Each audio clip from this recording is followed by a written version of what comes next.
Gautam neuro care brain stroke migraine fits brain and spine surgeries కి best neuro surgeon. ఇప్పుడు గుంటూరు నుంచి చాలా మంది ఆస్పిరెంట్స్ ఉన్నారు వైసీపీలో. సో ఒకవేళ మీకు గనక సీట్ ఇవ్వటం అంటే జరిగితే మరి మీరు వాళ్ళందరూ మీకు సహకరిస్తారా? వాళ్ళంతా మీకు సపోర్ట్ చేస్తారా? అంటే ఆస్పిరెంట్స్ వాళ్ళ గురించి నేను అంత పట్టించుకోవట్లేదు మేడం. నా పని నేను చేసుకుంటున్నాను గ్రౌండ్‌లో. మన వర్క్ ఏంటి? జనాలు నా నుంచి ఏం కోరుకుంటున్నారు?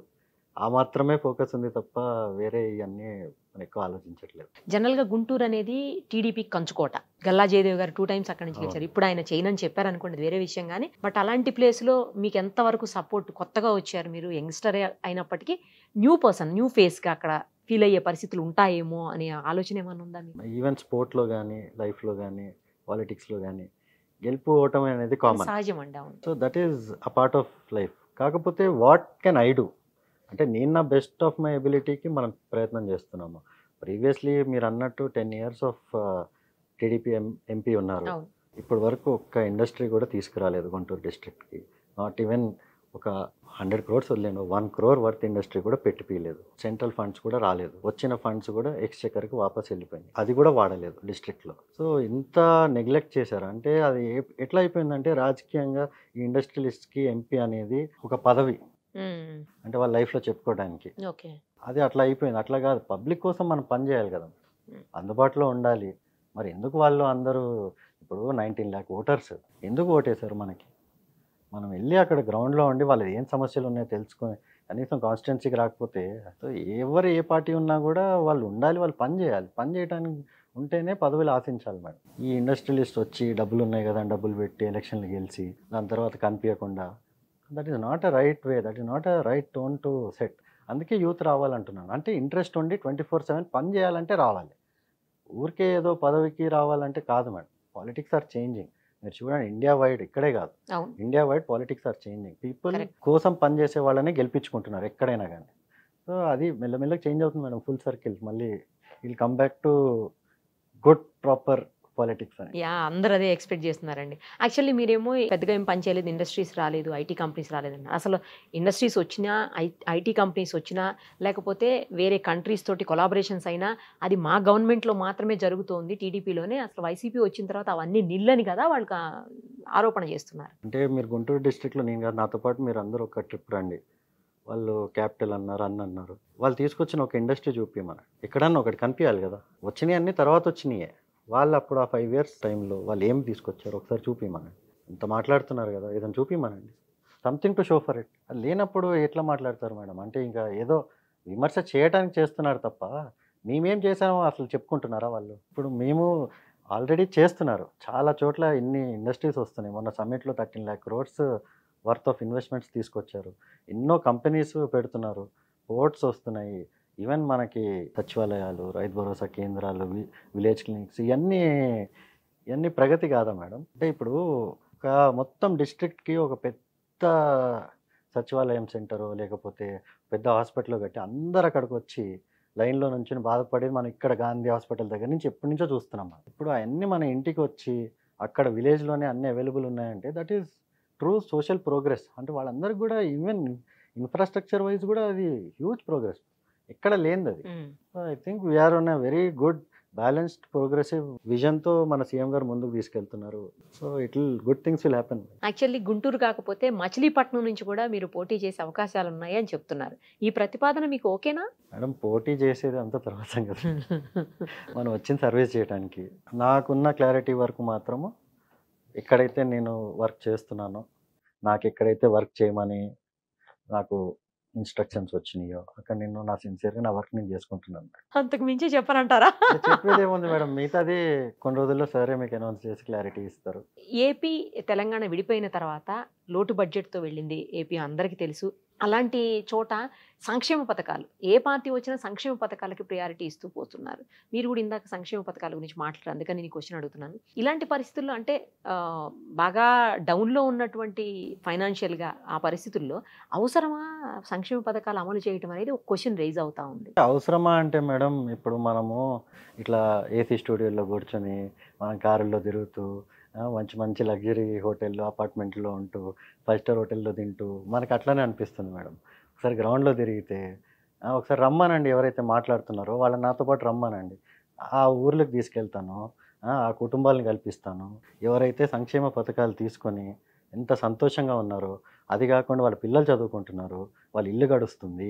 మెయిన్ మహిళలు వాళ్ళ సొంత బిజినెస్‌లు పెట్టుకుంటున్నారు. చిన్న చిన్నగా మొత్తం వాళ్ళ కుటుంబాన్ని నెక్స్ట్ జనరేషన్‌ని డెవలప్ చేసుకుంటూ వెళ్తున్నారు. ఇప్పుడు అంతే కదా మేడం. ఇప్పుడు మీ జనరేషన్ మీరు ఇంత కష్టపడి ఈరోజు ఒక స్థాయికొచ్చారు.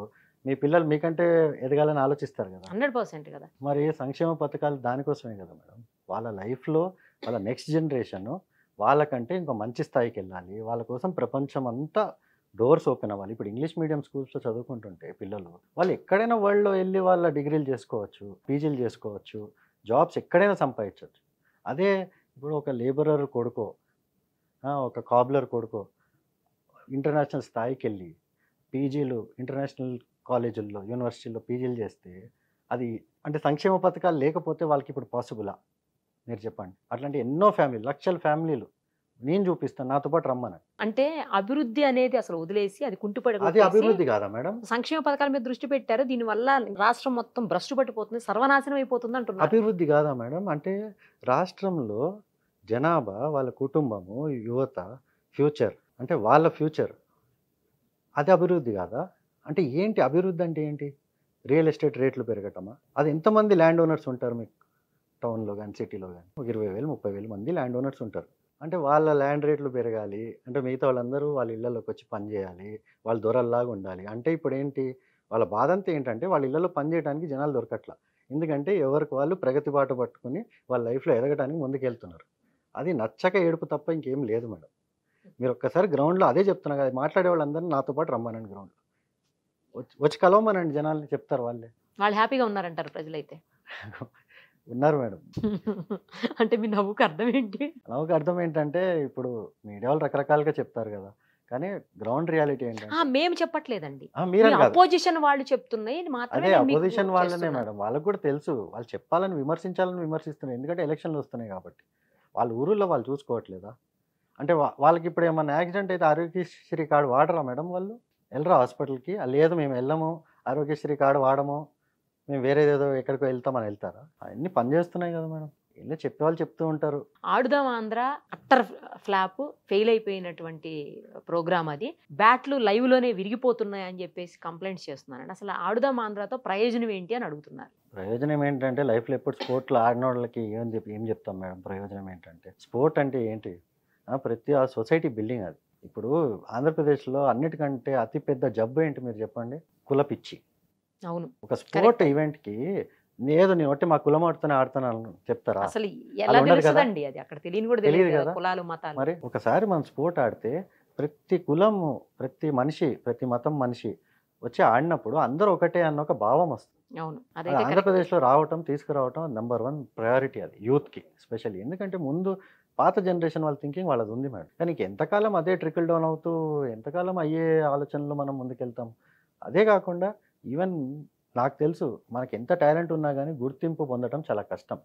ఈ మొత్తం 35 లక్షల మంది ప్లేయర్లు ఆడుతున్నారు. Different sports. పార్టిసిపేట్ చేశారు. అంతమంది పార్టిసిపేట్ చేస్తున్నారు. సో అంతమంది పార్టిసిపేట్ చేస్తున్నప్పుడు మనకు ఆంధ్ర నుంచి దాంట్లో నుంచి ఇద్దరో ముగ్గురో ఇంటర్నేషనల్ స్థాయికి వెళ్ళారనుకోండి సక్సెస్ కాదా? అంటే స్పోర్ట్ అనేది ఇప్పుడు ఇదే కాదు మేడం. ఎవ్రీ ఇయర్ కంటిన్యూ కావాలి. ఏ గవర్నమెంట్ వచ్చినా కానీ కంటిన్యూ అవ్వాలి. అది కంటిన్యూ చేస్తే బాగుంటుంది. బాగోటం కాదు మేడం. అది ప్రయారిటీ ఉండాలి. హెల్త్ ఫిట్నెస్ కూడా హెల్త్, ఇంపార్టెంట్ కదా. ఫిట్నెస్ అది కాకుండా మెయిన్ సొసైటీ బిల్డింగ్‌కి మంచి సొసైటీ, మంచి హెల్తీ సొసైటీ. మీరు ఎనీ ఫిజికల్ యాక్టివిటీ చేస్తే మెంటలీ కూడా చాలా రిలాక్స్డ్‌గా అది బాగుంటుంది. కరెక్ట్. సో అది మెయిన్ చాలా ఇంపార్టెంట్. కానీ అట్టర్ ఫెయిల్ అయింది, బ్యాట్లని ఇరిగిపోతున్నట్టు. బ్యాట్లు ఎందుకు ఇరుగుతున్నాయి? లైవ్ లో ఇరిగిపోతున్నాయి అంటున్నారు. బ్యాట్లు ఎందుకు ఇంటర్నేషనల్ ఇరుగుతాయి మ్యాచ్ మేడం? లో ఇరగవా అని అడుగుతారా ఇప్పుడు నన్ను? మరి మా బ్యాట్లు ఇరగవా? అదే అట్లా అని కాదు. చాలా మంచిగా చూసానండి నేను. బ్యాట్లు పెద్ద పెద్ద మ్యాచెస్ లో, one day international match Australia మన వాళ్ళు ఆడుతున్నప్పుడు కూడా బ్యాట్ విరిగిపోయింది. అంటే బ్యాట్ బ్యాట్ వదిలేసి ఇరుగుతుందంటే పరిగెడుతున్నాడు అతను. కాదు మేడం. బ్యాట్ ఇరిగిందంటే చాలా బాగా కొడుతున్నాడని అర్థం. ఓ ఇలా మార్చారా? మారోటం ఏముంది? అంత బాగా ఆడి అంత గట్టిగా కొడుతున్నాడు కాబట్టి అంటే బ్యాట్ ప్రతి ఇరిగింది. దానిలో పాజిటివ్ చూస్తూ స్పోర్టివ్నెస్, స్పోర్ట్స్ పర్సన్ కదా అసలే. అంటే బ్యాట్‌లో ఇగ అసలు అదేమన్నా ఎక్స్‌క్యూజా madam? What is the intention behind the whole program? అది ఆలోచన చేయమనండి. ఎంతమంది ఆడుతున్నారు? ఎంతమంది పార్టిసిపేట్ చేస్తున్నారు? మొత్తం అక్రాస్ పార్టీ లైన్స్ పార్టిసిపేట్ చేస్తున్నారు ఈవెంట్‌లో. స్పోర్ట్ అంటే దేనికి పరిమితము? It is across communities, across political ideologies. క్రికెట్లో చాలా అగ్రెసివ్గా కనిపించేవాళ్ళు మీరు. ఎంతసేపు దాని మీద లక్ష్యం పెట్టుకొని బ్యాట్ పట్టుకొని పరిగెట్టడం ఇలా ఉండే. మీరు పాలిటిక్స్లోకి మారిపోగానే చాలా కామ్గా కూల్గా అయిపోయారేంటి మిస్టర్ కూల్ లాగా? అట్లా ఏం లేదు మేడం, ఎప్పటి నుంచో కూల్గానే ఉంటాను. అంతేనా? అది గ్రౌండ్లో మనం కంపీట్ చేస్తున్నప్పుడు కొద్దిగా ఎగ్రెషన్ అనేది వస్తుంది తప్ప ఆ. జనరల్ లైఫ్లో చాలా కామ్గానే ఉంటాను. అక్కడ అలా కనిపించేవాళ్ళు కాదు మాకు స్క్రీన్ మీద. స్క్రీన్ అంటే మీరు చూసేది ఆ 1 అవర్ 1.5 అవర్ కదా మేడం. అంటే ఉమ్, మనం అక్కడ ఫోకస్, అదే ఆ గేమ్లో ఉండే ఎగ్రెషన్ అది వేరు కదా అది వేరు. Madam. That does not carry out into normal life. Normal life. కానీ ఇప్పుడు మీరు నార్మల్ పర్సన్ కాదు కదా, పాలిటీషియన్. ఇప్పుడు మీరు పొలిటీషియన్ aggressive గా అనకండి మేడం, ఉండాలిగా. పొలిటీషియన్ అనకండి, పబ్లిక్ సర్వెంట్ అనండి. Public serve. This is public service. Okay. For me my identity is public servant.